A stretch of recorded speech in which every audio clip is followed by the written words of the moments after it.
This is TWIS. This Week in Science, episode number 1028, recorded on Wednesday, September 3rd, 2025.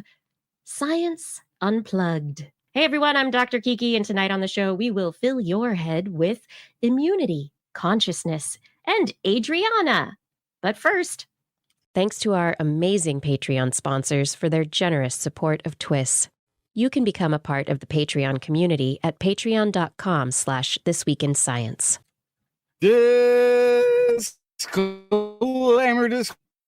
Disclaimer. Science is not a brand. It's a process of discovery, a catalog of knowledge, a way of understanding the world without human bias. But a brand, it is not. That's why the U.S. Health and Human Services Department, a historically science-based agency that funds health and welfare programs, conducts medical research, oversees the food and drug safety via the Food and Drug Administration, manages health insurance programs like Medicare, Medicaid, responds to public health emergencies by usually taking advice from National Institutes of Health and the Centers for Disease Control and Prevention, ceases to be a science-based agency when it stops using science as a process of discovery, stops relying on the catalog of knowledge that science has built, and only understands the world through the lens of human bias. Since becoming the head of the U.S. Health and Human Services Department, Robert F.K. Jr. has never been briefed by the CDC or a CDC expert on anything. Anything. Despite altering research priorities, shutting down pandemic preparation programs, replacing positions held by experts with people who are not. Soon, the CDC itself will have a new handpicked leader, and the top science-driven public health organization in the United States will be pointless. It won't matter what the CDC says, what the NIH researches, what the FDA sanctions or approves. Because despite the long histories of these agencies using science to make decisions, the credibility of their science-based brand is gone. Same is happening at the Department of Energy. Without science, these are meaningless organizations, putting out unvalidated, untrustworthy, in some cases dangerous nonsense. Science is not a brand, but it is what keeps the brand of health agencies credible. And increasingly, the only place you can find credible agency is right here on This Week in Science, coming up next. I've got the kind of mind that can't get enough. I want to learn everything. I want to fill it all up with new discoveries that happen every day of the week. There's only one place to go to find the knowledge I seek. I want to know what's happening. What's happening? What's happening this week in science? What's happening? What's happening? What's happening this week in science? Good science to you, Kiki. And a good science to you too, Justin. Oh, and there's no Blair tonight, unfortunately. She is adventuring. Fun is being had in the world. I want you all to know this. Enjoyment is being procured. It happens. It actually happens. Anyway, we are so glad that you have joined us for another episode of This Week in Science. We are back again to talk about science like we do every week. I'm so happy to be here. I've got lots of stories about treating pain with ADRIANA, shocking the immune system, Spleendid healing, and plants that glow. What did you bring, Justin? I already forgot what my stories are. Is that bad? You forgot something. I forgot what they are. I don't know. Okay, so I have brought a tool that can be used in case I A tool that'll be used in case you are censored by a slow internet. Ah, of course, at the beginning of the show, know this is is what happening. you get. Yes, you broke up for a moment there. Okay, so I've got a method of determining whether or not Justin is still there, even if he's in comatose state. I have got. It's not you, it's us. The truth about who in therapy. A couple of stories, it turns out, where I'm going to beat up on the study a little bit. One is a GLP-1. This is the new weight loss drug, blockbuster drug fad that's going on. There's a bazillion papers. One came across my desk, and I got assigned to look at it, and I did. And it's not good what they're putting out right now in terms of the quality of the science. And then the last story I brought tonight is a study that just spent too much time on the toilet. Oh no. All of this sounds I don't know, a little crappy. No, it's going to be great. It's going to be wonderful science. You know, you really, really want to wipe home about it. Anyway, I am going to keep going with the show right now because Claire's not here, so I can't ask what's in the animal corner. But for all of you, we're going to jump into the science. But before we do, I want to remind you that you can subscribe to This Week in Science, all places that podcasts are found. Maybe not all of them, but a lot of the places that podcasts are found. Look for This one Week we can't be found. Science. I can't even think of it. I don't know. I haven't looked for those. I know. Are we not found on? Yeah.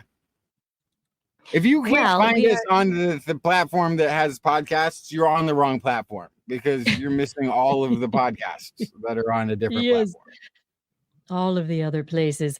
But you can look for This Week in Science wherever you find podcasts and get your friends to subscribe because they should be subscribed as well. We are here on YouTube, Twitch, and Facebook streaming live pretty much every Wednesday, 8 p.m. Pacific time. You can subscribe to those channels as well.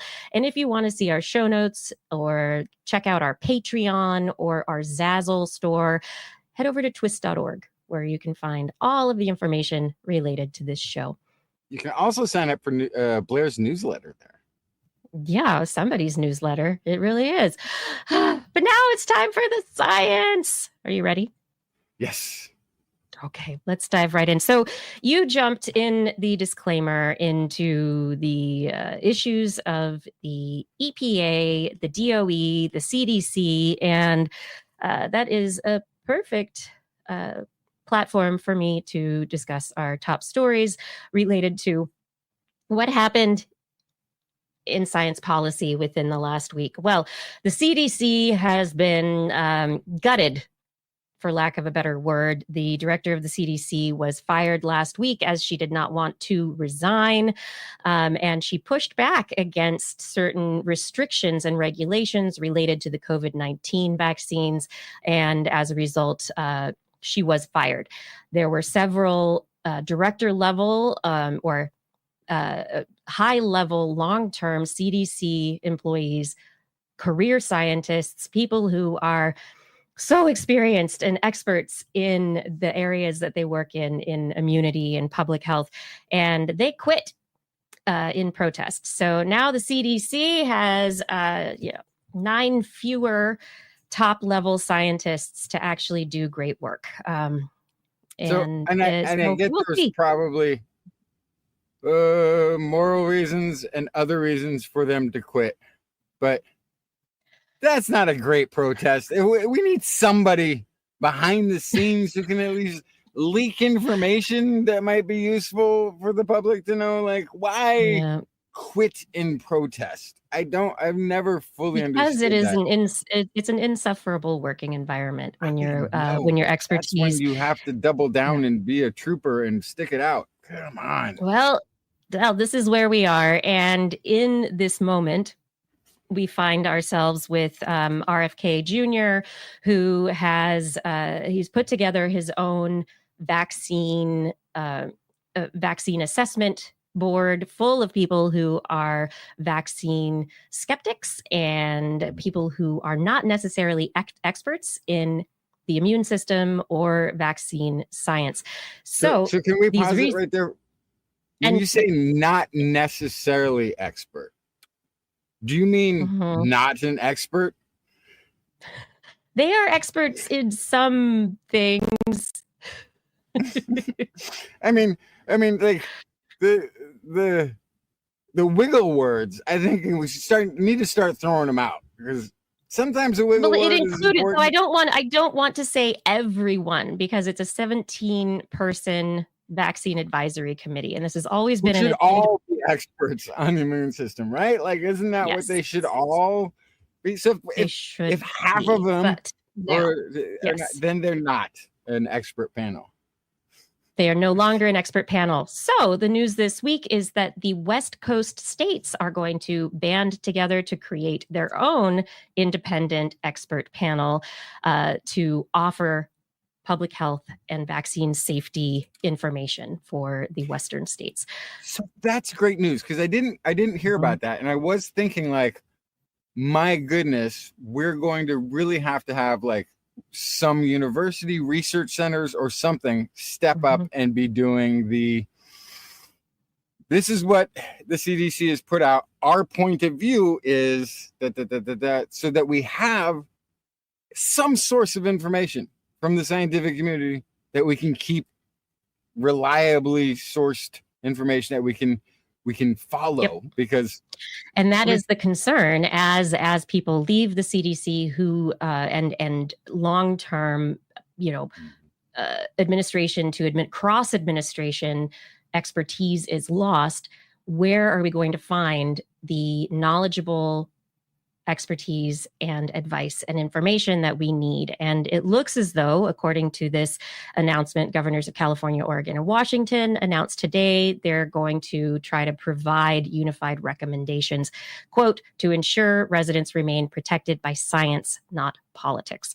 Of course, this is a political act in itself, because it's very hard at this point to separate science and politics in the sphere of public health. And so, however, they're going to be bringing together individuals to actually use scientific evidence as opposed to bias in their advising.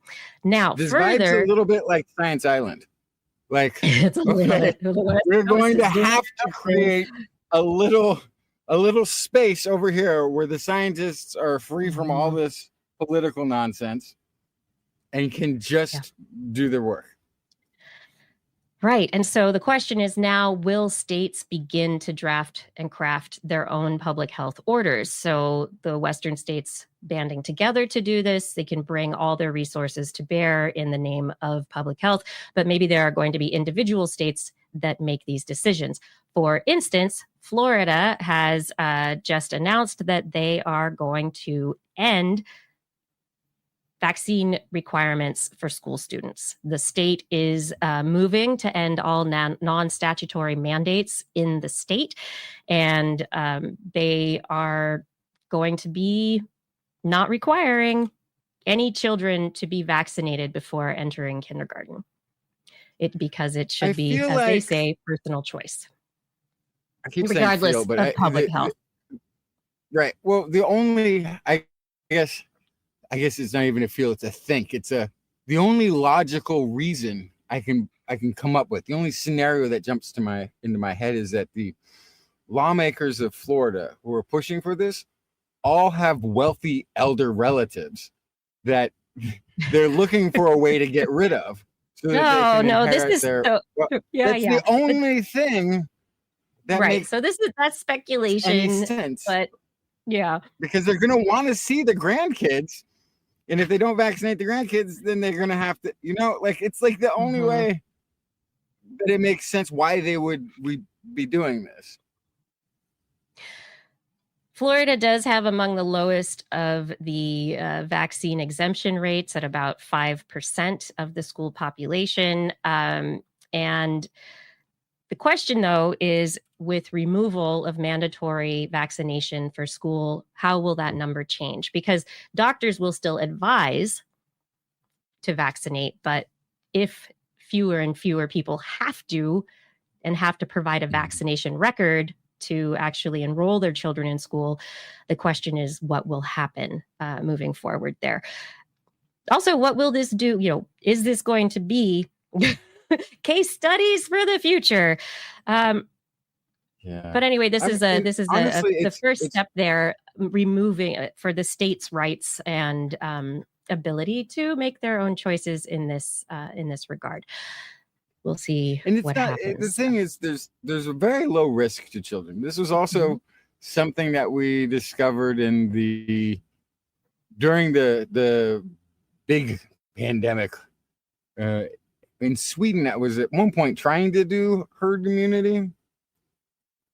Is that the school kids weren't really that affected. So when they were just studying how the school kids are handling things, it was like, it's fine. They're, the schools that are masking or getting the vaccines versus not, it wasn't a huge difference. The difference is in the surrounding population as those things can spread, because not everybody's going to have that same level of immunity. Right. Age-based. But as this is happening, we are watching RFK Jr. getting rid of people at the CDC, changing the mandate of the CDC. He's writing that the organization should be focusing more on infectious diseases and chronic diseases should be moved away from the CDC. That in itself is not necessarily a terrible decision to make. No, a decision to make for separation of tasks and focuses. But the issue is moving those other things to where is right to where, right? Where are they going to go? Where in the health and human services are they going to go? Are they going? I don't know that. There's not a. But the RFK Jr. has been called to resign. People are saying he should be pushed out. That the decisions he has been making specifically with regard to vaccines. The COVID we reported last week, the COVID-19 vaccine had been shifted to only be available for people over 65 years of age and those who have a need because of their immune system, previously understood diseases or conditions that might lead them to need the protection of the vaccine. But kids would not get that vaccine anymore by the new ruling of the HHS. Additionally, we can't. It's harder and harder to find. So what's happening right now at the CDC, Health and Human Services, researchers across the board, public health officials across the board are saying that this is reckless and it is serving a political agenda as opposed to protecting the public. It's also all I don't know if you can call it perjury. I don't know what the level of this is. But there are lies. Reporters have called out RFK Jr. on his lies. Yeah. But I mean, if you go before a confirmation committee and they ask you how you will act when you get into the role, and I'm not going to get rid of any vaccines. I will support vaccines. And you do the opposite of what you tell them. How is that not like an instant string pull to get somebody out of there? Yep. It's a great question. That's part I don't understand. Like confirmation, you just let's make up whatever they want to hear. Then once I have the job, it doesn't matter. Like that doesn't make sense. In other news beyond our public health system being completely reworked, gutted is a very apropos word, in the area of the environment, energy, and climate change, in June, the Department of Energy submitted a report that is it's their climate change report. And this climate change report, according to a whole bunch of scientists who came together during the 1 month, August, where there were public comments, a period of public comment for this report, they have now released a 400-page long report, fully referenced and documenting in the methodology of peer review every single issue they found wrong, every error, every misattribution, every lack of attribution within the DOE report. First among this is that they brought together more than 85 experts to contribute to this climate experts review of the DOE Climate Working Group report, which was put together by something like a very small, hand-picked group of climate skeptics and energy professionals. So for years and years, we've reported on various individuals who we know have been fighting against some of the learnings and understandings from the years of evidence coming from climate change research. They have been working messaging the merchants of doubt. They are behind writing this so-called government report, which should have been accurate and based on all of the available evidence. However, they used cherry-picked evidence. They misrepresented well understood ideas behind climate forcing factors versus natural versus variation and small blips in the climate record. So this working group report has been torn apart. Andrew Dressler from Texas A&M University organized this effort, and they have gone point by point, like I said, in the form of peer review and torn it apart. They also included a summary for policymakers, and they looked at things like how carbon dioxide in the working group's government report was represented as good for agriculture. While there is research that suggests the greening effect of carbon dioxide, very often the conclusions from this working group did not take into account or didn't include the nuances of things like multiple factors occurring at the same time. Yes, carbon dioxide is going up, but there's also going to be changes in soil pH, changes in temperature of the air. So warmer environments are more stressful to plants.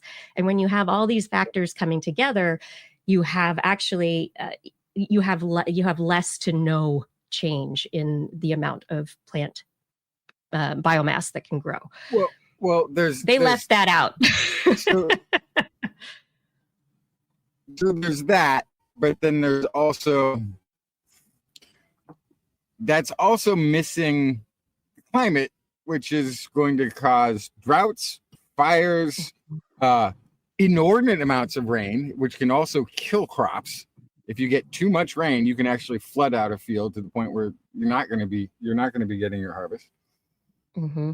That, like, the level of just looking at carbon is the net positive, and then ignoring all of the other things is ridiculous. I mean, it is a long report that was published, but the climate experts rebuttal and peer review of that report is 4 times as long.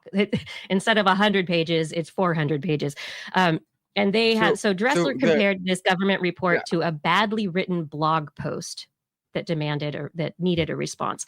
He said, if something is coming out of the federal government that is conceivably going to be used to make federal policy, it should be accurate. And hopefully they will incorporate some of these comments into the final report, and that this will be added to the final report, because the use of cherry-picked data to suggest that to change EPA standards is what they're after. There are efforts underway to undermine the regulation for vehicles, power plants, oil and gas industry, and also Aren't they that just already are doing that? going Like, to impact public health. yeah, but like, I'm Yeah. curious, like, why they're even bothering with the clown show of doing a fake science report. Because aren't they already just doing the deregulation without the documentation? Like, they're doing this documentation after the fact on a lot of this anyway. Like, So that is the interesting question. There's the degree to which they are trying to use regular channels to lead to their they're trying to policies dress and it up as deregulation. science. But it is not science. They are, and they Right. say that they are going to be using what the Trump administration has been asking for, which is gold standard science. But if in fact that's what they're trying to do, that is not represented in the working group's report that was submitted. Oh, you just don't know who's supplying the gold. Right. Yeah. So, yeah, the DOE report. They say it was reviewed internally by a group of DOE scientific researchers and policy experts from the Office of Science and National Labs, and that the Trump administration is committed to engaging in a more thoughtful and science-based conversation about climate change and energy, according to an NPR article. Which, by the way, NPR and the Corporation for Public Broadcasting have been defunded by the current organization and are in trying to find new ways to continue the excellent reporting that they do for all Americans. But in this age of what we're seeing, when you say, well, the experts in the Department of Energy have studied this and looked at it, doesn't mean anything. It doesn't mean anything, exactly, because it was not a transparent process. They did not list the people who were reviewing. They didn't list the process to how they came to this report. There's all sorts of stuff that has been done related to this report without transparency, and anything that is being done for the public, right, in the name of the public, should have full transparency, and that is not the process, which also is very concerning. Well, the lobbyists don't want their names associated with the document that they're using for their lobbying that they handed to the government to spit back out as though it was the government's. They accidentally sign things sometimes, or have letterheads that show that they all came from the same group, the same. But gosh, can you blame them? This document. Can we blame them? So if you are interested, these documents are fully available. The climate experts review of the DOE climate working group report is available online to peruse and to see what has been commented on by each of the 85 individuals. They comment on every single aspect of the report in much more detail than was included in the original report. So this is going to have to happen for every critique, and because if this is not paid work. However, this is people working. They had a month to get this massive report in during the period for public commentary. This is done, volunteer time. They are experts in their field. And yes, of course, this is potentially part of, the work that they do as researchers to respond to this, but it takes away from other more important work to actually change what we're dealing with in the future. I don't think it does. I don't think it does at all. I think this is some of the most important work that they maybe have done in a while. Right. No, but why do they have to do it now? Like, this is if this report were accurate and done well, they would not have to be doing this and spending their time doing it. The working group report, elections have consequences. The government group that they pulled together, they completely disregarded the IPCC reports. They completely disregarded every expert report that is it's like they didn't exist, and they're like, oh, we're going to rewrite what we want. That's not science. So yeah, right now, this is one of the most important things that these researchers could do. But it's a crying shame that they have to be spending their time doing this instead of actual research at this point in time. Well, look, science has required defending for as long as there's been science. Yeah, that's true. Like, just discovering that the sun was the center of our solar system and not the Earth got people sentenced to death, right? Like, science has always needed defenders and to push back against people who just didn't want it to be true. So yeah, I think it's more important than the research that they have done or would be working on right now. I mean, I think it's more important than the research they would be working on right now to set aside that, to set the record, right? But science itself. But they shouldn't have to be doing this at all. This should not be happening, but it is. So that's what this is where they are. Yeah. Yeah. But anyway, it also, one of the comments that people made related to this is it was as if the working group, and I'm responding to a comment in the chat from Kevin Reardon that we're going back to America being the center of the universe. Yes, but not just the center of the universe, just disconnected from the rest of the universe, in that the recommendations that were made in the working group's report from the DOE were not taking into account the impact, or maybe they are, and that's why they're doing it, but it's not taking into account the impact on global and foreign policies and regulations that will occur as a result of changes that happen as a result if this report is accepted in full. Yeah, so I disagree with that, because I don't think that any of what our current government is doing is going to be based on any report. Anyway, I don't think I don't think it's like they're going to be like, hey, did you read that? Or no, I don't think any of it has to do with reading. But I think to Kevin Reardon's point, what I got out of that is, what if you suddenly had new leadership at the National Planetarium or whatever, and they're saying, actually, turns out Earth is the center of the universe after all, after further researchers that we have working on it have decided it. That would make as much sense as what's happening at the Health and Human Services and happening at the Department of Energy if you just got the announcement tomorrow that the Earth is the center of the universe, that everything is revolving around the Earth. What they're putting out makes that much sense.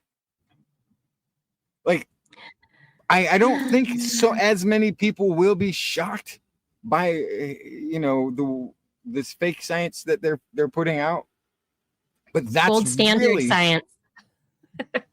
Who's gold? That'll be the standard. Yeah. Who's gold? Who's supplying the gold? That's what you need to know from the current. But these are the merchants of doubt, and they are running the show right now. They don't even have to be the merchants of doubt anymore. They are making new rules, as you said. Anyway, no, we're not saying that out loud. After consulting several maps and measuring several screens, have discovered that everything's flat. Nope. Not true. But anyway, that's what's happening this week in science in the United States. So much great stuff going on here. We are amazing. Let's talk about some optimistic stuff. What did you find this week, Justin? What do you want to talk about? Oh, okay. So close friends and total strangers on the internet who listen to the show probably heard me say I have a standing do not unplug order. Right. If I go comatose, if I'm sitting there in a hospital bed, not moving around, not doing anything, keep me plugged in, because if there's a chance that the mind is still operating on any level, I'm fine. I didn't really need any of you. It was nice interacting with the humans. At the end of the day, I've got more productive things to do, just thinking. But how do you know that there's a flickering going on in there? How do you know that there's some consciousness taking place? Typically, the way that they do that in the beginning is just by observation. It's observation with like, can you move? How are you doing today? And looking to see if there's any kind of a response. You can get further in, you can do brain scans and that sort of thing, but that's not really available to everybody, especially right off becoming comatose. They don't automatically put you in an MRI machine, do an EEG. So they just do this observation thing. Sometimes with the headphones, they'll put headphones on and play sounds and see if they can get a command response sort of thing going on, like wiggle your finger, blink your eye, something of this nature. So this is folks at Stony Brook University. They created SeeMe, which is a computer-based visual system that can go down to around 0.2 millimeters of resolution and track movements in the face. So micro expressions kind of. They're micro expressions. Little, yeah, interesting. And so when I first heard this, I thought, okay, well, is this gonna like over-generate responses? Are there little micro movements that, you know, maybe people miss when they're seeing it that aren't really consciousness related, may not be related to a response to the question, that sort of thing. But what I also then realized is that if you have an unblinking eye staring at the patient, you're going to be more likely to catch something. You're more likely to catch a response moment. If you're in there and you're doing the thing, you look away or you blink, you might miss it. For somebody who's trying to communicate, but can only make the slightest of movements. So they had a couple of ways of doing this with some blind testers who would look at videos after the fact and try to determine whether or not there was a conscious reaction to questions that were being put through audio. But the results indicate an earlier and broader detection of consciousness with SeeMe. Eye-opening was detected on average at around 9.1 days after injury by SeeMe, whereas it took 13.2 days on average by clinical examination. So it's a good 4 days advance notice. And then this is also partly a thing that happens when people who will recover from a comatose state. You know, a coma we kind of think of as something, somebody goes into a coma and they're there for like years and years and years and years, because that's the Hollywood tale version of it. But a lot of brain injuries, people will go into this sort of comatose state and then they will recover. You know, they'll come out of the coma within weeks. You know, for whatever reason, needs to be some rewiring going on. Anyway, so then it says that the identified eye-opening in 30 out of 36 patients, compared to only 25 out of 36 by clinical examinations. So that's a good 14%-ish better. And again, I think that's the unblinking eye, right? That's can do is system versus human attention spans and consciousness. Even in a clinical exam, you might not be seeing absolutely everything. The one that was actually, I think, maybe the most kind of convincing that this thing is becoming a good detective is that patients that had the endotracheal tube, something that obscures the mouth, so you can't see mouth movements, and there's a lot of eye and mouth are going to be your big movie parts in the face if you're not familiar with faces. If you're not familiar with the faces, yes. If you're not familiar with faces. So having this tube sort of concealing and obscuring much of the mouth, SeeMe still detected mouth movements 94% of the time. So it was that dialed in that it could actually just sort of ignore the obscuring parts and still track the motion. So overall, it showed reproducible mouth responses 8.3 days earlier on average than the clinical assessments, the observations alone. They had some additional observations that were lower, 37% of the tongue movements, 47% for smile. It was 81% for eyes. So actually eyes were the windows into the consciousness in this one.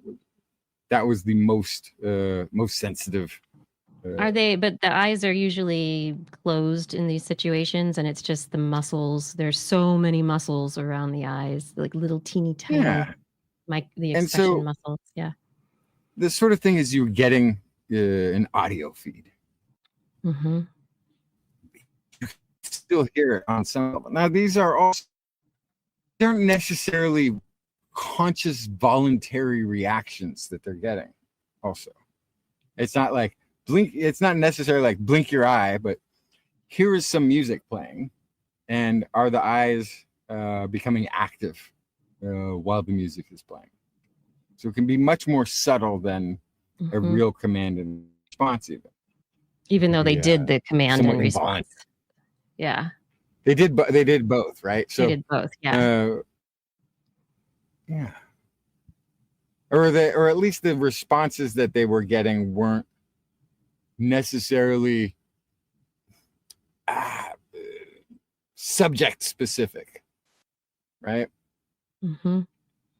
Because this is sort of they're still I just think it's so exciting. But this is one of the big questions, right? Of how do we determine those those right in between vegetative state and conscious? How do we determine who's there, who's not? What are we missing, or what have we been missing?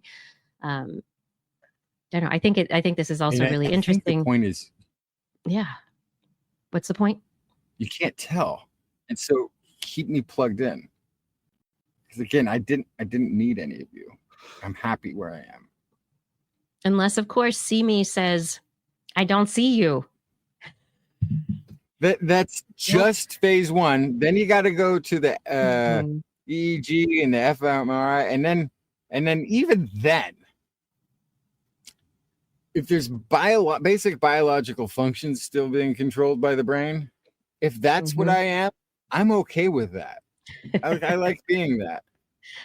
Yeah. I do love the. Yeah, I do love the part of it also that's the correlations also lead to like different outcomes, that they're able to see different things and be able to determine the states of different people, and this idea that they're able to actually see this well before. I mean, that can give people and like loved ones treatments, like all the things, decisions can be made faster that might actually lead to better outcomes, right? Yeah, you maybe also can, if we track this, we can also then see maybe in parallel with different therapies to see which ones are actually being effective for early therapy. You may be able to track what is getting response versus what isn't at a higher degree of fidelity, and then whether or not this, that, or the other early therapy is working. Yeah. But anyway, it's to each one of these things that's like, I think should be everybody's choice, but you got to make a choice now. You can't wait till you're there. Get into it now. But it's also the thing. And so for some people, they may be like, this is, if I get to this point alone, this is my choice to go no further. And that should be respected. But if it's me, it will be murder. I'm never ready to leave. All right. I just need to make that absolutely clear. I'm fine. I've got it. I'm not locked in an inner hellscape. No, trust me. Inside, it's all rainbows and sunshine. It's beautiful. Oh my goodness. I like rainbows and sunshine, but what about if people are in pain, not while they are unconscious, but what about chronic pain? What about issues related to what normally is treated with opioids? We've had a huge opioid epidemic here in the United States that has really impacted multiple segments of the American population.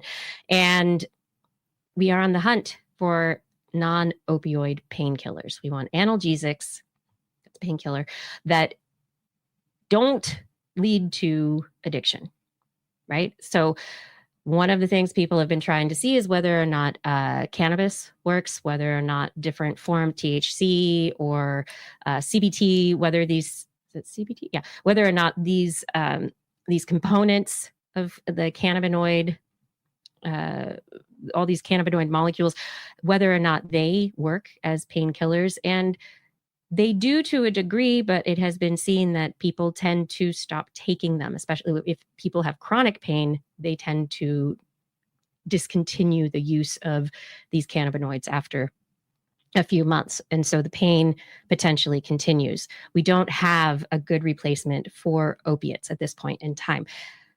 Out of Kyoto University this week, researchers have published a paper in Proceedings of the National Academy of Sciences, discovery and development of an oral analgesic targeting the alpha-2b adrenoceptor. So the alpha-2 adrenergic receptor is involved in the pain response. Opioids do impact the alpha-2A pathway. Also, if we've come up with lots of analgesics that impact the alpha-2A adrenoreceptor pathway, and they often lead to issues in that affect cardiac health, that impact other parts of your ability to stay hemodynamically stable. Basically, it's like, oh, the body goes, nope, can't do that anymore. I don't feel pain, but I'm not going to pump the blood anymore, or I'm not going to have, I'm going to just vasodilate all over the place. And so when these pain relievers are given, they are given usually not orally, it is injectable, and it is within a hospital situation because they need to be able to monitor blood pressure and heart rate to be able to see what's actually going on. Here, these researchers have been trying to find something that does something similar, that can make, that stops the pain, but doesn't lead to the cardiac impacts or the venous impacts. And so they are reporting on Z1,3-ethyl-5-fluorobenzodithiazole 2,3-H yielding propan 2,1. Otherwise known as adrenergic inducer of analgesia, or ADRIANA. They are reporting on their new oral treatment for pain called ADRIANA. ADRIANA impacts the alpha-2 adrenergic system. It antagonizes the alpha-2b receptors. And so by antagonizing this subtype, these 2Bs, or not 2Bs, by turning them off and basically going, you're not going to send your signal anymore, by not allowing stuff to connect with them anymore, this ADRIANA leads to, it causes a loop that leads to an increase in the alpha-2A receptor activity. Because it's not actually being, the receptor isn't actually being stimulated, it's different than the other situation that has led to cardiac problems.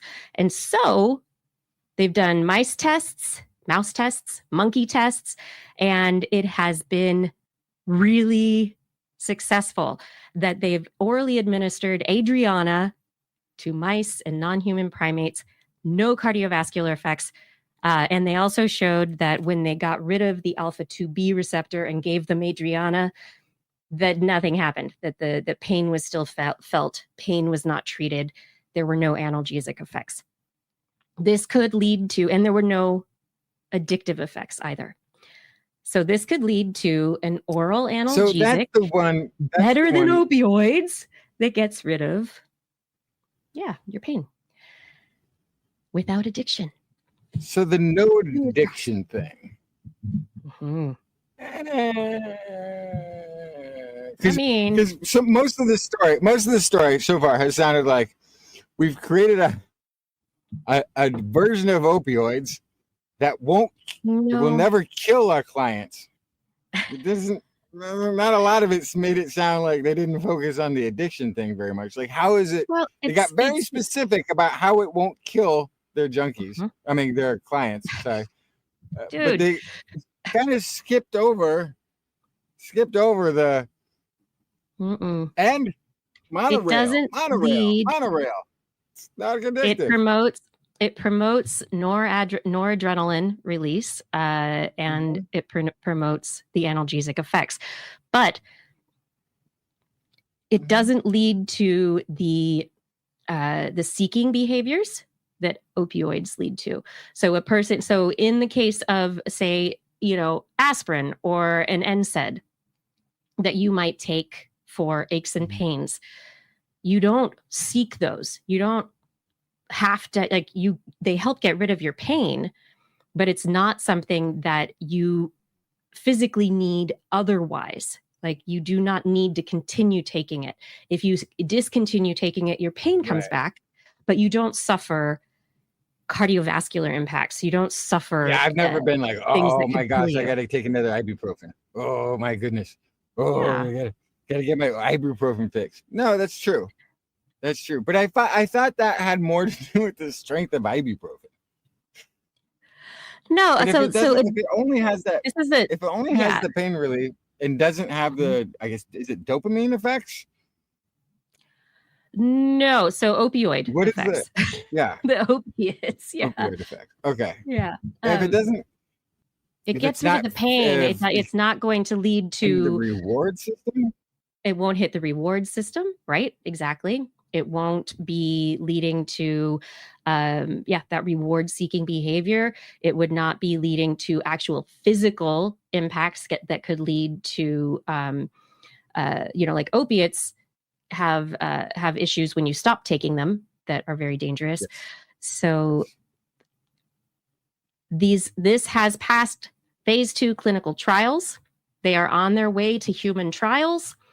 And so perhaps there will be a non-addictive pain reliever that will challenge the opiates that we currently use, and I'm buying much better for people right now. Creating a napkin and creating my own stock that I'm buying of this. I don't even know. I'll fill in the name later. Like, whatever this is, ADRIANA. It's from Kyoto University, and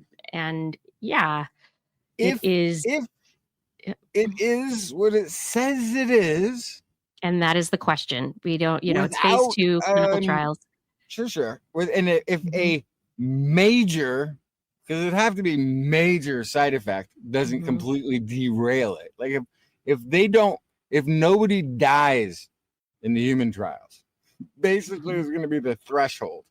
I mean, in a way related specifically and directly to the drug. That's going to be what has been sought for. So that's going to be a wonder drug.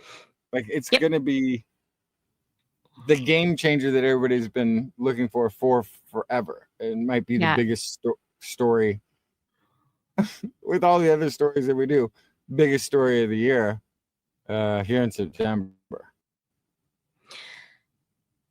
So we've got phase 2 trials that are I guess they're underway now, in patients with postoperative pain following lung cancer surgery.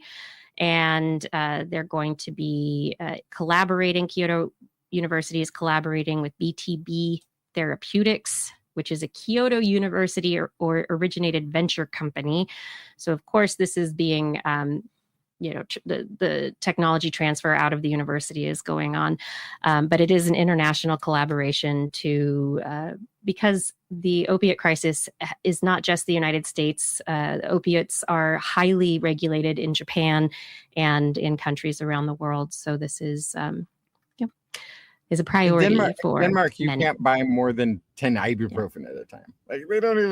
Like they really knocked every over-the-counter thing away. But I'm highly skeptical. Well, it's early still, so fingers crossed. Only because of how amazing it would be, right? Right, it's not based on having read any. There's no disagreement with anything that they have done, study-wise or research-wise, or the basis of this now. But just 100% skeptical. Just on the scale of how important this is, right? Mm-hmm. Which is fine. Like I'm more than happy to be unskepticalified. How do you call it? Right. Convinced. Please. Yeah. More than happy to be convinced. But wow, that would be amazing. It would be amazing. Want to tell me one more story? Okay. Real quickly, I'm going to do this real quick. Fast. Yeah. It's not you. It's us. What? Turns out spouses tend to show consistent similarities across 9 psychiatric disorders, and that these persist over generations. So similars attract. Wait, similars attract? Wait. Yeah. This is a sample using 90 years and a sample of over 14 million. 500,000 pairs in Denmark was sort of the control group that they had, but they had another 707,000 in Sweden, and then 14.8 million with 6 million matched controls. Lots of people. And this was the bulk of the study was then assessed on Taiwanese couples starting in 1995 or 1996 when they were getting diagnosis of personality disorders, psychiatric disorders as part of their routine healthcare. And there had been, I guess, small scale, I guess, marriage registry type studies or something that had reported spousal similarities in several disorders. And this one finds that, actually it works in multiple countries. And then there's also Nordic countries. So they're all related anyway. Right. And so then they took this, and exactly why this study took place in Taiwan. Okay. And to see, they were basically looking to track and see if it still worked. And there were some slight differences, but for the most part, family, of course, risk increases when both parents share a diagnosis for schizophrenia, major depressive disorder, bipolar disorder, substance use disorder. And a lot of these things too, then, we've had this kind of back and forth about personality disorders, about how much of it is genetic and how much of it is your environment. But then if both of your parents have you're both more genetically likely to share traits, but you're also going to be brought up by these folks who are sharing this, whatever this personality trait. So, and this is, there's so much here. So when next time anyway, I just sort of, you've got the genetic aspect, but behavioral, and you like hanging out with people who understand you, right? And if somebody else has issues, they very likely are going to be compassionate and understanding of, whatever your issues are. And it's just And because it seems like it happens over generations, so that they're at a non-statistical rate of chance more likely to select somebody with a similar psychiatric disorder. So next time you're about to tell your spouse that they've got this, and this issue, chances are you're projecting as well as right. You're right, and you're projecting. It's probably both. oh, good gracious. I You love it. probably selected somebody who's got your same deal. I do Except not. for one really big exception. You know what I don't wasn't? think this at all. OCD. Apparently, people with OCD don't select other people with OCD. They tend not to want to be. But other but other disorders are You're organizing different. Like anybody else doesn't organize. They're fine. I'll do all the organizing. You organize differently than I do. No, this will never work. I can see how that would be a problem immediately. All right, as we go into the break, I gotta go check the air in my tires real quick, and I'll be right back. And this is This Week in Science. Thank you so much for joining us for this Wednesday night episode. We hope that you are enjoying the show. I hope you're enjoying the show, and that if you are, that you will share us with your friends, family, coworkers. Who needs more science in their lives? Who would love to hang out and talk with us and be part of these discussions? Think about that and share TWIS. Also, head over to TWIS.org. That's where you can send the people that you are recommending TWIS to find out more about us, the show, past episodes, show notes, links to things like our Zazzle store, where you can find merchandise, all those wonderful, wonderful products that have been designed by Blair, all the artwork that she's done through the years to make your homes happy and full of twists and Blair's Animal Corner animals. Also, at TWIS.org is our Patreon link. Patreon is where we coordinate our listener support. So if you click on that Patreon link and join as a Patreon supporter, you'll be able to choose your level of support, whatever works for you, on an annual or monthly basis, to be able to help us keep bringing you twists week after week as much as we can. We really can't do this without you. I mean, honestly, I love seeing all of you in the chat room when we're live, and I love imagining and thinking about you out there watching later or listening on your computer or your smartphone. I love thinking about that and trying to think who you are. Who are you? Thank you. So glad you spend your time with us. Justin, do you have stories for us? Yes. Yes. So every once in a while, this is that new segment, Justin Trashes a Study. Thank you. Yes, every please. Once in a while, I get one across the desk. So I'm going to give the disclaimer that I put at the end of this one. It's just a quick general disclaimer that should accompany all GLP-1 receptor antagonists. Any study on these, because they could be injecting bias into presenting the benefits of off-label implications for taking these drugs. There's a lot of publication pressure. And I think there's even if the research isn't industry funded, doing a positive study on the blockbuster drug, there's a bazillion names for these right now, for weight loss, even if you're not directly funded, doing a positive study is a signal that you're somebody who could do fund, who could take funding, who could do another positive, follow up with another positive review, right?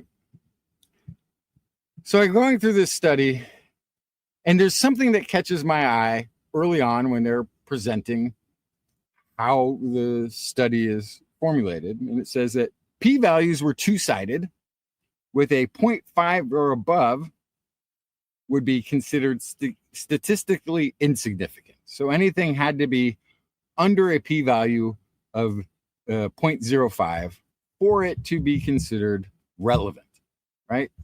This was their threshold in their study. And they had a good cohort. They had over 80,000 matched adults.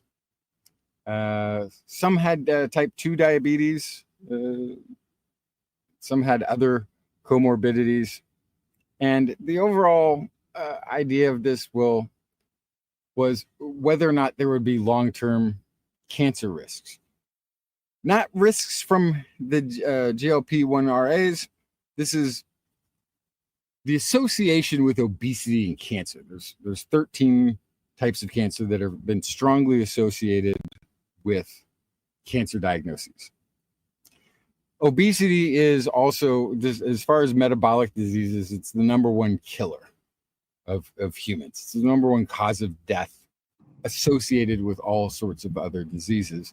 Obesity is that one linchpin that associates most of these, and 13 types of cancer are strongly account for, approximately 40% of all cancer diagnoses each year in the US have obesity as a comorbidity. Okay. So the idea is, hey, if people on these diabetic drugs who are using them to lose weight, do they have a lower risk of cancer? And they did actually 14 cancers. They also threw in lung cancer to this. Of the 14 cancers, only ovarian cancer showed a significant positive correlation to the GLP-1 RA users. And it had a really low hazard ratio of 0.53, which means a pretty dramatic reduction. But this was also, and it had a p-value of 0.04. So it falls into their classification as statistically relevant. Now, relevant.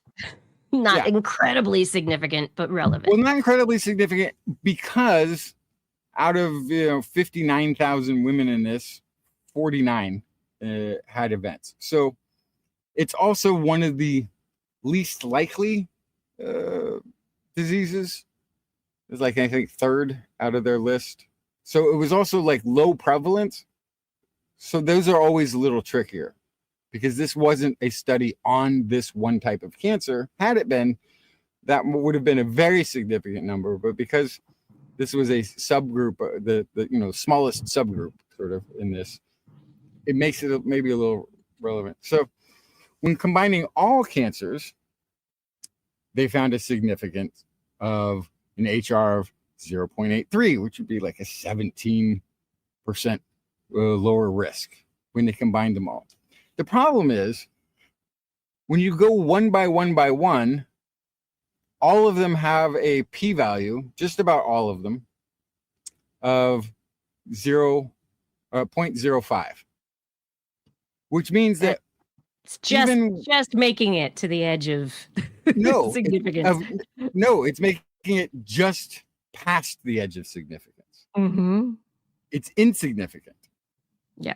For almost everything that they tested individually. One thing that they said was this. One thing that I noticed was associated was an increased risk of kidney cancer. This is a very interesting one because it had an HR of 1.38, which means a 38% increase in kidney cancers versus control. Interestingly, though, the confidence index was 0.99 to 1.93. It's a pretty big range. But it also does what, Kiki? What do you mean it does what? It crosses one, right? It does. Yes. 0.99 to 1.93. Okay. So that should make it an insignificant result. The problem is it has a p-value of 0 or 0.04.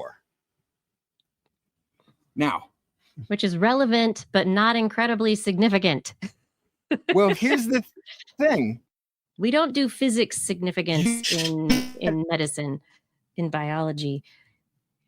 No, Oh, but no. the p-value should actually be reflecting that CI. You should not have a p-value in the significant range with a CI that crosses 1. That should not be possible. It should have at least a 1 at minimum to have the p-value that was significant. So trying to figure out what happens is it could be a rounding issue, right? Now we're going to talk about significance in terms of significant digits. If it came out in the data that it was a CI of 0.995, they might have thought, oh, well, we're only using 2 digits. We don't use that trailing one. What you're supposed to do is round it. And if that is what the rounding would tell you, then it would put the p-value at a 0.04. Right, because there's no way. It would be the 0.99 would be 1 to 1.9. Yeah. So it wouldn't be crossing. Yeah. Right. But even then, like, there's something tricky going on, because it's just there's something that looks like a fudging of the numbers for it to be so close with such a range that is, 1.93 is the high end, with the average at 1.38.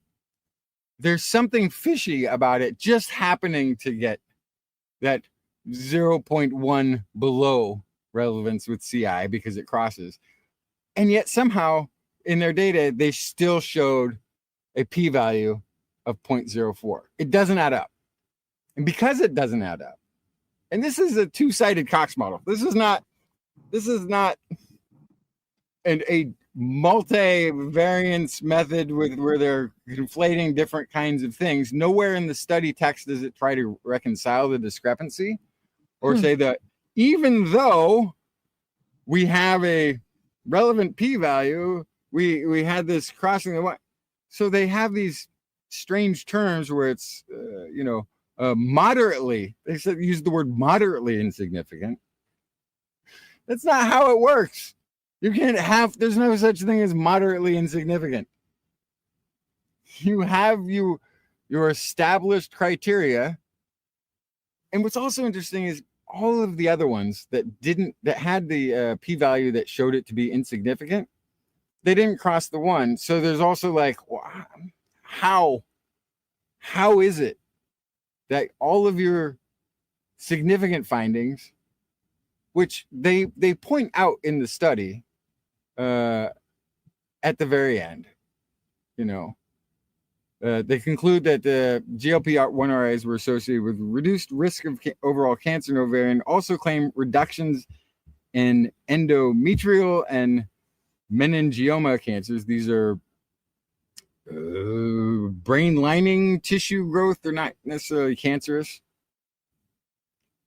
But the primary outcomes of those also stated p-values below at the 0.5. So the p-values still didn't back up their side claims. So it's very confusing how this is possible. They do have a statement that suggests that GLP-1 RAs might be associated with increased risk of cancer. I think that's what their study found. And I think they buried it, is what it looks like to me. Because it sounds like it may in certain situations, but it also the conclusion that generally it reduces cancer, it kind of like they're making it out to be more significant than it actually seems to, like, than the results bear. They're making their positives that are not at the threshold of significance sound more significant than they are. And they're taking their one that fell into a significant category and doing something with the data that makes it look like it just barely crossed 1, so they can kind of push it out, because it doesn't, like, there isn't, I don't know. I'm not an expert on this, but I went looking really hard for an example or an explanation of how you can cross the CI. CI can cross 1 and still be a significant result. And everything told me, like, you go check your data, dude. There's something wrong. Yeah, go check it. Not how it works.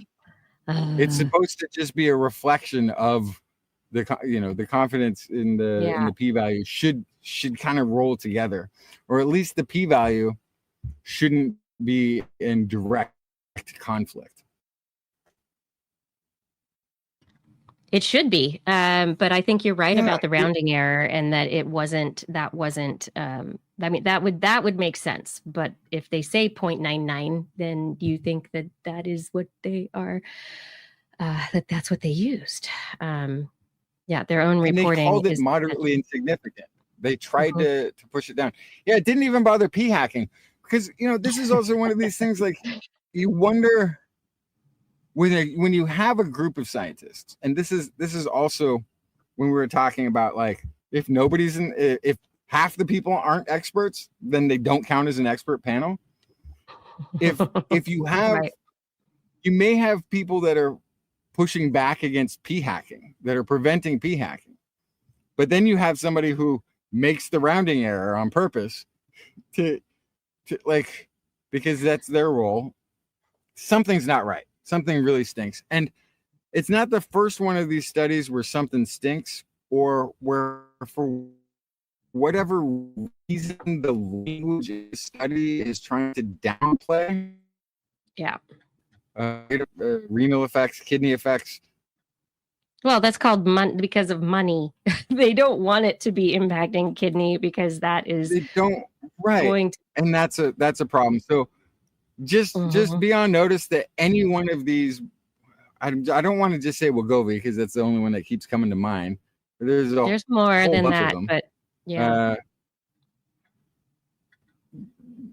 Don't believe the claims right out that you hear in the news, because it's wonder drugged into taking care of everything, and it doesn't actually. Sensationalism is out of control. It, like, the minute you get the minute any kind of drug becomes, the silver bullet that is going to take care of so many things, it's going to solve all the problems, that is when you should have already been questioning it. But when the media is overselling and hyping, that's it. Yeah, it's too much. Here's the other warning, because you're not going to get it from any other source. So I guess we're the experts on medicine now. No, it's not a good sign. It's not the good sign. Nope. but it's being talked about as though it is a weight loss drug without exercise. And the problem with that is about 40% of the weight loss, 30 to 40% of the weight loss people experience is loss of muscle tissue. So if you're not exercising, problem itself. Yeah, it's like getting bedridden, right? When you have muscle atrophy, like if you have, it's experiencing something on the level of muscle atrophy. So that if you're not exercising, you're going to have chances of things like falls and slips and miscalculations in your body. Your body's going to feel different, look different. You might ache. Like, there's all kinds of downstream effects for losing that much muscle in a very, very quick period of time. So anyway, we'll keep an eye on those stories. I'll probably find another one sometime in the near future.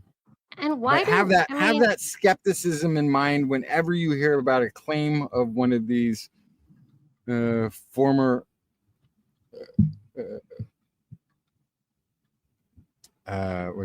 former diabetes drugs for weight loss. That there's more to this story than you are being presented, or that is understood even yet, and they're hyping it before we know everything. So that, yeah. But and anyway, last story I've got for today. Yeah, what you got? This is the toilet study. It says here, and this is I didn't delve into this study. This is just the press release alone is all I kind of needed to go, huh? Scrolling while on the toilet linked to higher risk of hemorrhoids. Right. Yes. Because you sit on the toilet and forget how long you've been there.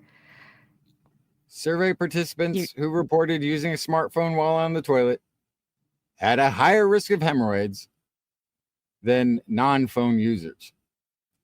And let's see, it was a pretty significant amount too. 46% higher risk of hemorrhoids than people who don't use phones. Here's the thing. So, yeah, I have so many questions. And I'm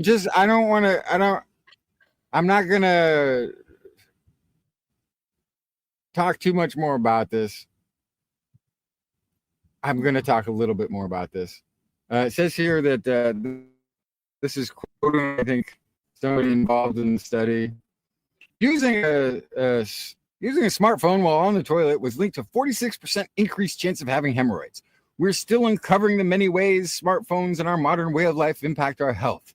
It's possible that how and where we use them, such as while in the bathroom, can have unintended consequences. Ooh, oh, they're making causational claims here. Consequences. What about newspapers? What about books? What about just your daydreams?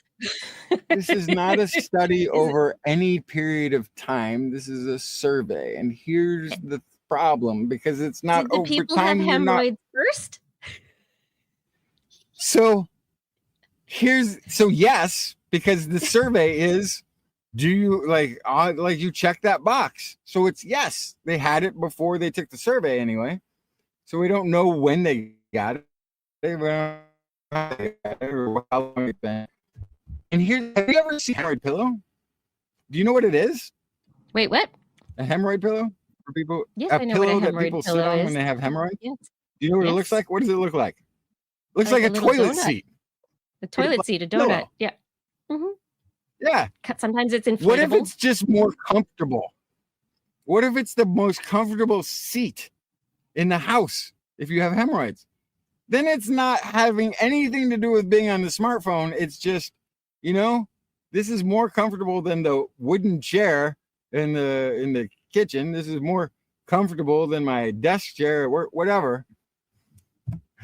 Like, it seems like they just took two things that correlate. No, but here's another thing. Positive claim. Yeah, it's use on the toilet correlated to risk of hemorrhoids. Well, if you have hemorrhoids or you had them before, potentially you have issues with your excretion. And so that, the process of getting rid of your excrement, maybe it takes a long time. So you use a smartphone for entertainment. Once upon a time, maybe it was magazines, newspapers, actual physical books. If you're taking a long time, the likelihood of hemorrhoids is higher. Okay. But specifically, they ruled out straining. Straining while using the toilet was not associated with increased hemorrhoid risk in actual contrast to previous studies. But you have the all of the stuff is slow. It just could take a long time. You could also just like sitting there. Like you said, maybe it's more comfortable and you're reading. Yeah. But there is question. The training wasn't why. Right. Yeah. So it's not the straining, but it not necessarily. I'm wondering though, like, I just go back to like old entertainment. Now it's smartphones. It used to be newspapers or whatever, and maybe it's the only break that some people get, right? And potentially there is an issue that is self-reinforcing, and maybe the hemorrhoid pillows are also an issue, but maybe there's an issue of relaxing on a not supported seat that leads to a prolapsing or a relaxing of all those muscles that does not, keep everything in. I don't But that know how was- this works, but there's all sorts But of. this, I don't think it. I don't think it. They're had not to looking at do that. with the pooping itself is what they've kind of ruled out. No, but if you're just sitting there, you're just sitting there. Do people who use smartphones There was on the people without- toilet also just sit longer in general? Always? Yes, that's what they were saying. Yes. So Sit. here's the. Sit. Let's see. Time spent on the toilet was significantly higher for smartphone users than non-users. 37% of smartphone users spent more than 5 minutes at a time on the toilet, compared to only 7.1% of non-users. Which I got to tell you, I thought that I was quick, but if most people are under 5 minutes, then I'm just there in the mainstream. I'm just there with the bulk. I thought that a lot of people, because people are always talking about like, it was like, they had time to, knit a sweater while they were in there or whatever. I never had, I'm just gone. Oh my reading goodness. news and using social media were the most commonly reported smartphone activities on the toilet, but straining while using the toilet was not associated with increased hemorrhoid risk. Basis on these findings, researchers suggest that smartphone use may inadvertently prolong toilet time. That makes sense. Potentially increasing pressure in the tissues, which is the thing that they also kind of ruled out. Maybe pressure by the just sitting. I don't know. I feel like it's the most comfortable seat. Just from sitting. I think that's what they're saying, and that's what I was trying to say. Is like, because it's not supported in the center, the muscles that support that entire part of your anatomy the pressure. I don't know. Like, this is such an interesting, and I just keep coming back to, is it really smartphone use? Is it not like that? Is it not what people use? I mean, people used to talk about people spending hours in the bathroom, like reading magazines just to get a break, or that was they'd lock the door and stay in the bathroom for 2 hours reading the newspaper or magazines. I mean, I don't even want to know what people do in the bathroom by themselves, but so I don't. I'm like all business. But why is it all smart? I mean, smartphones are the devil, apparently. Bad. Well, don't be smart. I mean, smartphones are dumb. Like, if you're old enough to remember, there used to be magazines in there. It used to be, you could have, like you said, newspaper or magazine. There was reading material that people would leave toilet side. That's all gone. Nobody's doing that. But the cell phones is the new version of that. How do you think those hand-woven sweaters, or do you think they're sitting on the rocking chair by the fire the whole time? No, that's not where that knitting gets done. In fact, all of that is sitting right there, toilet side, waiting for the next session to go work on it. Anyway, our entertainment has us at our wits' end, apparently. And as we get into the tail end of this show, I would like to talk about some other fun news. You want to hear some things? Yeah. What you got? Quick stories for the end of the show.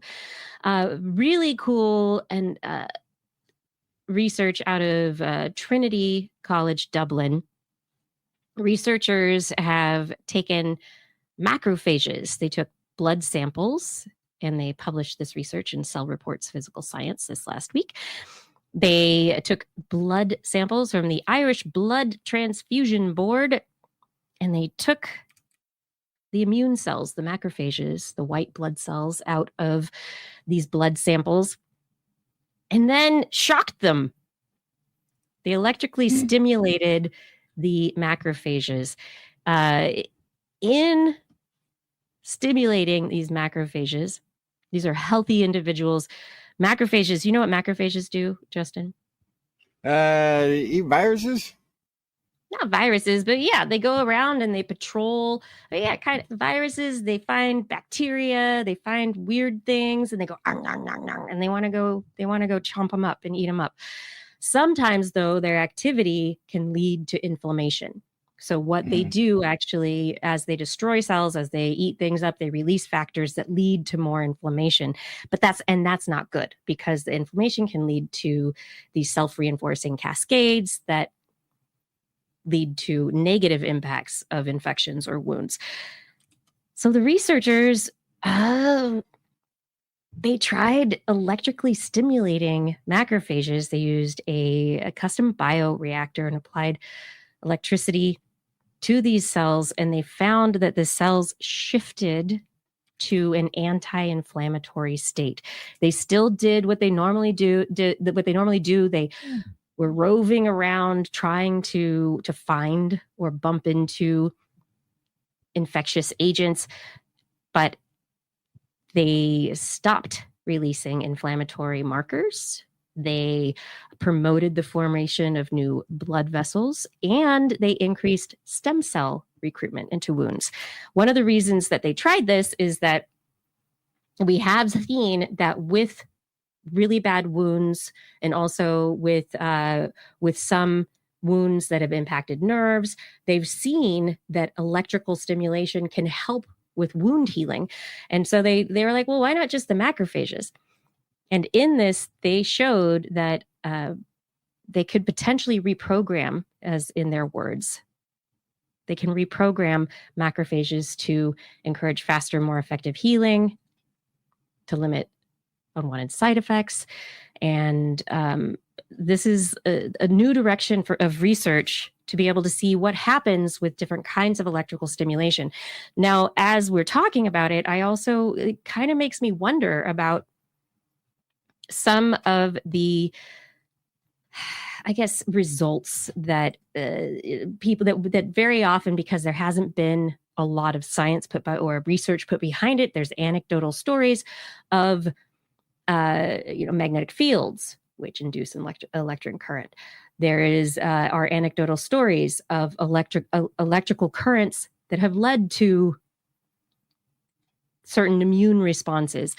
And so there is a certain level of going, this is interesting. We are electrochemical organisms.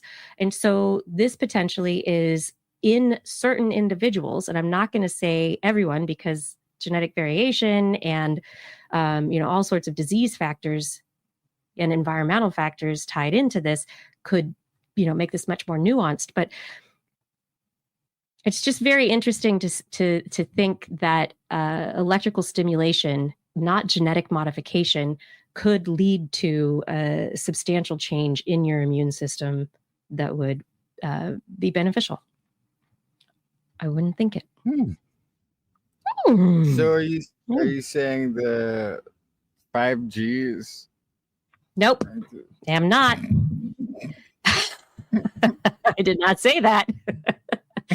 What I am saying, I did not say that at all. That's what I heard, is that 5G is actually good for your immune system. We should have more of it. Right. Okay. But I mean, that's like the question, right? If they're talking about it, it made me sick, this happened, that happened. It's like, well, actually it should made you healthier. If this study is any indication. But they manipulated these cells in a very specific way using a custom bioreactor. This is not like random, electromagnetic signals in the atmosphere. This isn't, your household current. This is, they were specifically manipulating immune cells in a way that could be therapeutically applied in the future. I mean, imagine you take some blood, right? And then they're able to take your macrophages. Maybe you've got too much inflammation going on in your system. They they get little shock your system, shock the macrophages, and then put them back in. And suddenly they're able to go around and reduce inflammation, and it could be an easy self-applied treatment. And it might, who knows? This to me, this sounds very appealing. So, and that we need to study electricity, the electromagnetic spectrum, and what's going on. We know what doesn't happen, but we also are seeing things that do, and we can't just say, we can't, science, man. Evidence, not speculation. So I'm not saying yes, but this is interesting. Okay, so this is a bacteria eating another bacteria. I thought it's a cell eating a bacteria. Yeah. Cell eating a bacteria. Okay. Mm-hmm. Or an apoptotic cell or something. The macrophages go around. They eat all sorts of stuff. Okay. But I thought the thing that made the toxicity was the endotoxins, right? Like the things that were getting released from the cell that was getting devoured. No. Okay. So sometimes there are factors that are immunomodulatory. So the macrophages are frontline defense, right? They're roving,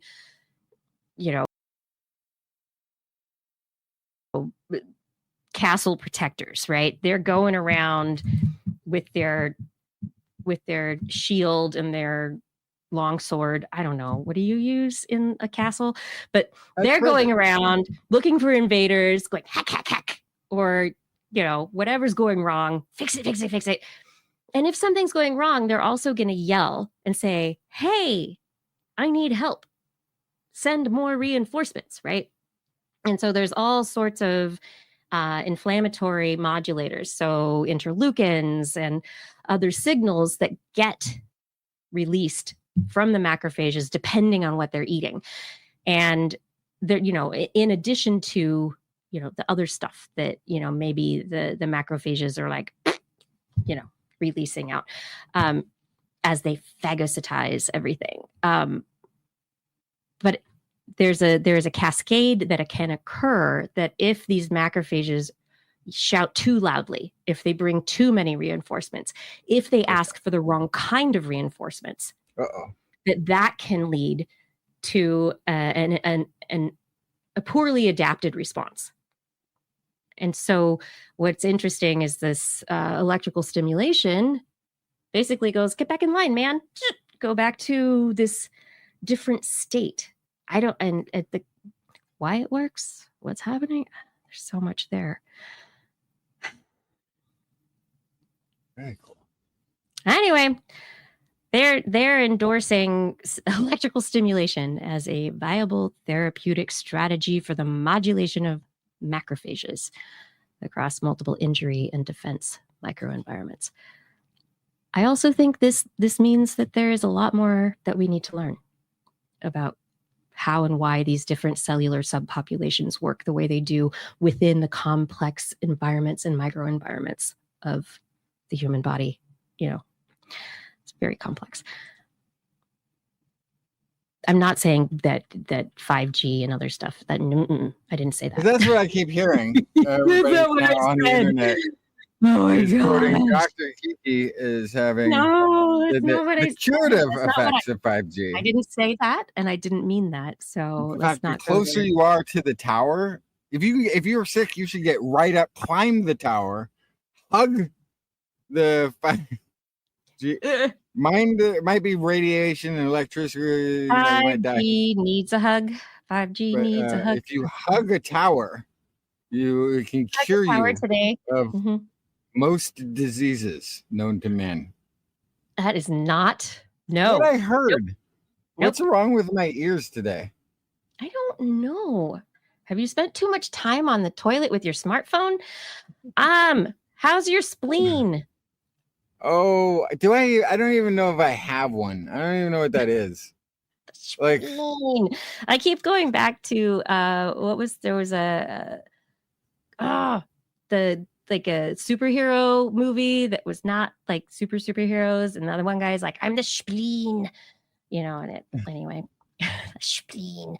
So can I be perfectly honest for just a moment, because I normally am not.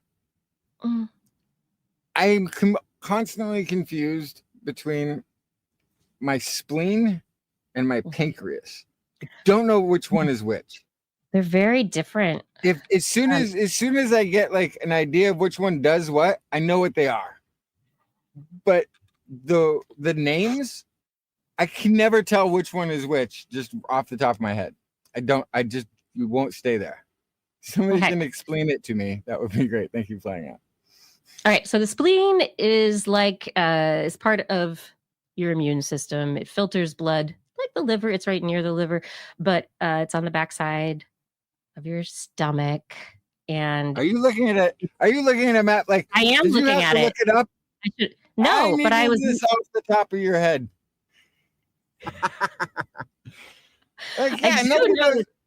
the spleen Point to your is spleen, an everybody. immune I don't know, organ, somewhere. and it's responsible for white blood cell production. It's like part of all your glands. It's like one of the, but it's involved in blood cells. So red blood cell storage.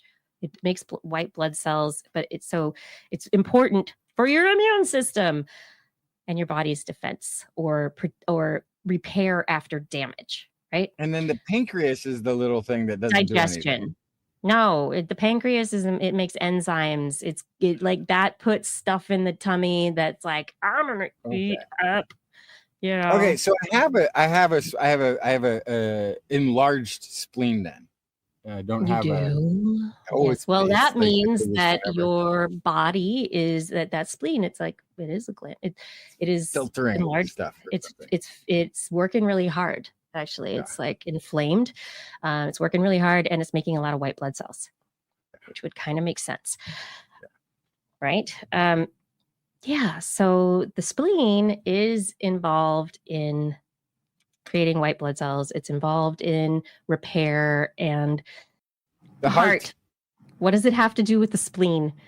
You don't really think of the heart and the spleen being connected in any way, because the spleen is like, I'm hanging out on the back of the tummy, the stomach. I'm going to be over here doing my thing. And so it's like making the white blood cells. It's still, I'm put that in the blood. It's all good. We know that the heart, after cardiac arrest, after damage of any kind, what do we know? Can it be repaired? Yes. No. Really, no. So we talk about cardiac arrest. We talk about issues with the heart where sections of the heart muscle are damaged and scar tissue forms. We have not been able to scar tissue, which is not flexible, which limits the volume and strength of the heart. So it impinges on the heart's ability to pump blood. Even though the heart still works just fine, it's not able to like really lub dub the way that it used to. We've tried stem cells. We're trying all sorts of things injected into the heart. We're trying so hard to repair damaged muscle cells within the heart after cardiac infarction. Nothing. Like so far, everybody's like, no, can't happen. We can't repair. It always turns into scar tissue. There's like nothing we do.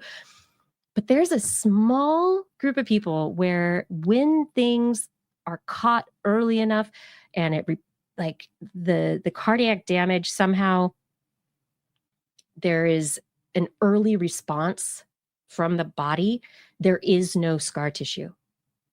The cardiac infarction, the blood loss to those muscle cells within the heart, it doesn't lead to scar tissue. There's something that happens there, and researchers have been trying to figure out what and why. And apparently, it's because of the spleen. The spleen sends white blood cells to the heart when there is damage. So when you have a heart attack, there are immune cells that are sent from the spleen to the heart. They found in this particular study published in Circulation, looking at mice, they had very specific immune cells. They're called marginal metallophilic macrophages. They originate in the spleen. They go from the spleen to the heart, and they can lead to healing after a heart attack. And with this study, they were able to show that these macrophages from the spleen, they get rid of the damaging immune cells. They get rid of inflammation, and they actually, in the last study we were talking about, they activate stem cells and genes to repair cardiac tissue that's been damaged after a heart attack. So they were looking at also not just mice, they looked at levels of marginal metallophilic macrophages in blood samples from people who went to the hospital after a heart attack. And they compared those with people who had coronary artery disease, but not recently had heart attack. And people who had heart attack had higher levels of those metallophilic macrophages.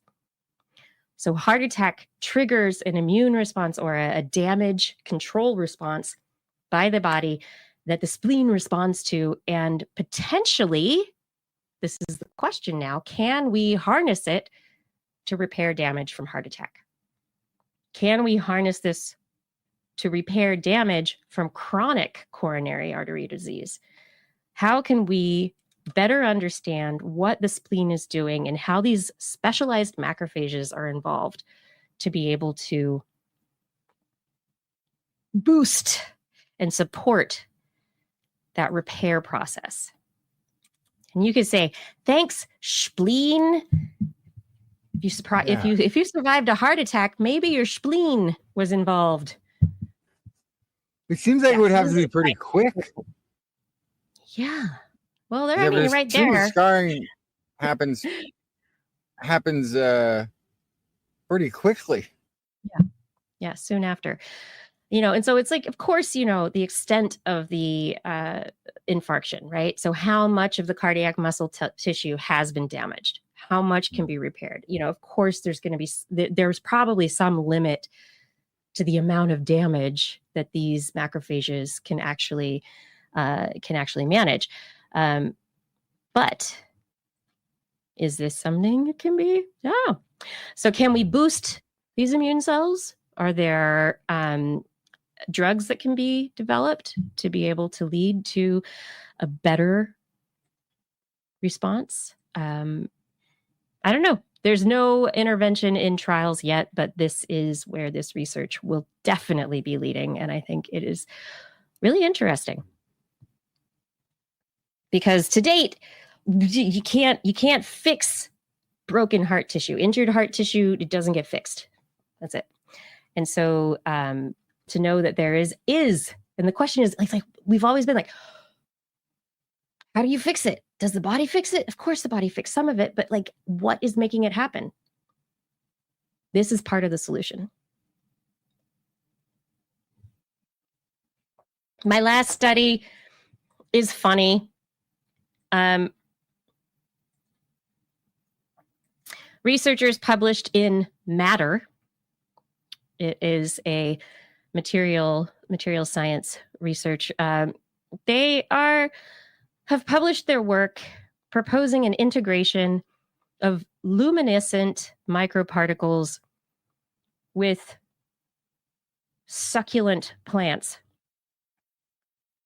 to create superior luminescence. The researchers have basically created a promising approach that they say material engineered luminescent plant strategy, afterglow particles, micrometer scale materials that when integrated specifically into succulent plants, as opposed to all the others that they tested, which were numerous, they have found that they've been able to create the first multicolored luminescent plants excited by sunlight that have, quote, unprecedented brightness, long afterglow, and a low-cost, simple, and reproducible method that paves the way for sustainable plant-based lighting solutions. So this was a dream I had many, many decades ago. Mm-hmm. Talking to a friend, we were going to try to create glow-in-the-dark plants is the thing. And then we got talked out of it. Because, well, it's a good thing. This would be the one where I'm going to step into Blair's role and be like, what does this do to insect life with this with plants that light up and mess up the whole darkness, what, blah, blah, blah. You know what I'm saying? She'd have some intelligent take on it. I'm just babbling. But what does this do to the to the ecosystem? How do plants react, or the insect world reacts to these plants now that they So glow?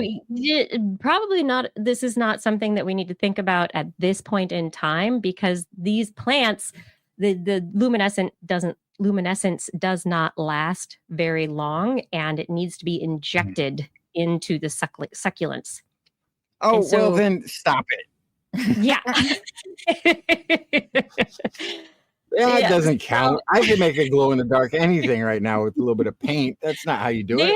They have wonderful, but this is the first plant in which these sustainable materials, luminescent microside, whatever, these compounds, these phosphors, have been taken up by the tissues of the plants, not broken down, and reproduce and create bioluminescence. So yeah, this isn't a new idea, but what they did, they basically took phosphor particles similar to like glow in the dark toys, luciferin, and like the firefly bioluminescent compound. They absorb light from the sun. They're able to store that and then re-emit it over a long time period. In this particular thing, they found 7 microns, about the width of a red blood cell, according to this article from the Science Daily. They're able to move around the plant. They don't get stuck in particular areas. They get nicely distributed to be able to have an all-over glow, as opposed to just at the site of injection. They injected them into the plants, and they're able to glow for a couple of hours after only a couple of minutes of sunlight or LED light exposure. And this is kind of cool, but eventually they do break down and you have to re-inject the compound into the plants. I feel like this found the right size particle that works in succulents, and it's great. And we should all be doing this. No, I'm kidding.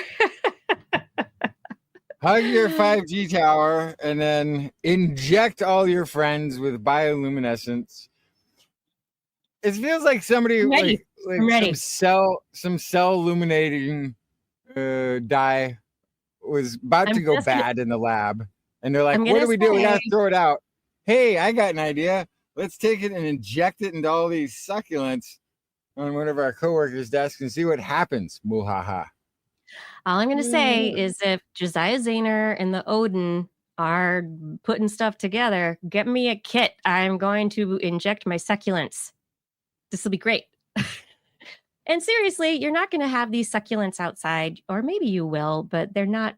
This is not the kind of glow that's going to do more damage to the insect population than our artificial lights that are replacing the night sky. If it's Josiah Zahner, then maybe I can get my hand. He should take this technology and make a kit. Yeah. Just make it inside of my hands glow. And then I was like, oh, where did I put something that's dark? And I'd just go like this. And then I'd be able to find it. Yeah. And I did misspeak. Josiah is now Josie, and they hopefully will I hope this is on their radar. I think it would be pretty amazing. Yeah, so the researchers said this light fades over the time. They don't know about the long-term safety of the materials for the plants. I don't know about other things. So your question about insects and other ecological interactions is not being considered yet. But I think this sounds super fun, and it sounds like they've figured out a size and parameters that might make this the kind of thing that is perfect for DIY luminance. Fun toy. Yeah, sounds great. It's a nice nightlight. Not genetically engineered. Simple injection. Sounds kind of fun. And they're so pretty. It could be great. I'm going to jump back to something real quick before we go. I know we're near the end. Yes, we are. It's just that the study on the heart repair having to do with the spleen? Mm-hmm. Because it sounded familiar, so I went and looked it up. And in a lot of animal regeneration, salamanders, zebrafish, it's relying on white blood cells to choreograph the entire repair process. Yeah. Okay. So because white what we blood seem to cells be are like missing for Yeah. heart regeneration, whole body regeneration, may be the recruiting mechanism to get those white blood cells there. Maybe It's a maybe the spleen. spleen's in the wrong spot. Maybe our spleen. I don't know what it is, but it sounds like that. Maybe we just need to supercharge it. It sounds like it's doing the thing that is happening in all of these regenerative species. They do it a lot with mouse fingertip, rabbit ear holes that close up again. There's certain body parts and things that have seemingly maintained this ability, but it might be just it's the recruitment mechanisms that are calling the spleen to come help that are just missing. Maybe it's the spleen is the key to all regeneration, and we just haven't been paying enough attention. I think it's a combination, though, because it's also the local instructions, right? What does the local tissue say should happen next? So you have damage, you have that defense, you have the injury repair, you've got your body's EMT services going to try and do that, first on the scene repair. But when they're there, what, who shows up to tell them what to do, right? Who is ends up being the boss, and what eventually occurs. So there are genetic instructions in our body that actually slow down cellular repair and stop cell division so that you don't end up growing another finger or 3, right? So we as opposed to salamanders that continue to have those instructions expressed, we do not. But there is a difference in who's doing the recruiting in regenerative tissues and not. And I'm like, I know. Oh, I was just reading about this not too long ago, but I can't find it in a quick enough time. But I think it the who's recruiting. Maybe we have everything we need to do. What other genetic instructions are there? What's going on? And it's that conversation that we need to modify. Oh, yeah. I think it's interesting, right? Yeah. But thank your spleen, everybody. Your spleen does more than you know. You ready to say goodnight, Justin? Working hard too. Yes. Good night, Justin. Wait, it's too soon. Wait, you have to thank everybody first. I do. That's what I want to do. Yes. Thank you, everyone, for joining us for another episode of This Week in Science. It was a lot of fun being here with you. Thank you, everyone in the chat room, for paying attention and being active in the conversation. Thank you to those of you who will be watching later. Fada, thank you so much for your help with social media and show notes. Gord, Arenlore, others who make sure that our chat rooms are nice places to be. Thank you for doing that, because it helps us have the focus on the conversation as opposed to what's happening in the chat room. What are you laughing at? Anyway, I don't know what's wrong with my ears tonight. It must be the connection, because I heard you say thank you for making the chat room a nice place to pee. It's just what I heard. No, to pee. No, that's not what I said. Oh my gosh. It's what I have like a bad connection or something, because I'm mishearing. Yes, you do. All right. Identity 4, thank you for recording the show. Rachel, thank you for editing the show. And of course, I want to say thank you to our Patreon sponsors.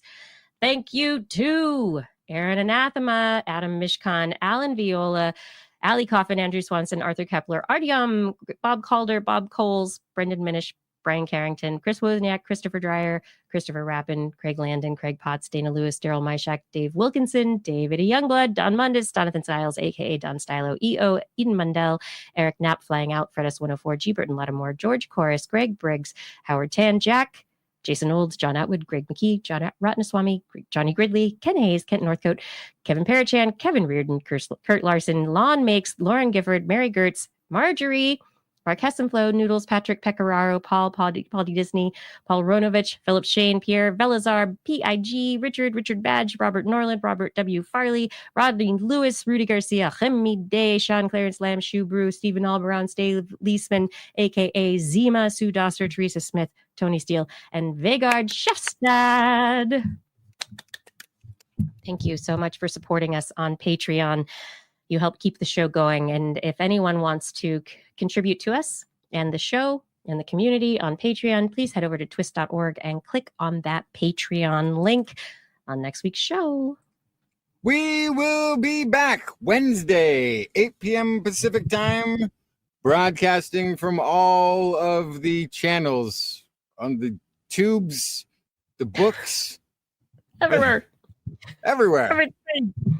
Yeah, if you want to listen to us as a podcast, just search for This Week in Science wherever podcasts are found, or you like to find podcasts. If you enjoyed the show, get your friends to subscribe as well. For more information on anything you heard here today, show notes and links to the stories will be available on our website, www.twis.org. And you can also sign up for Blair's newsletter.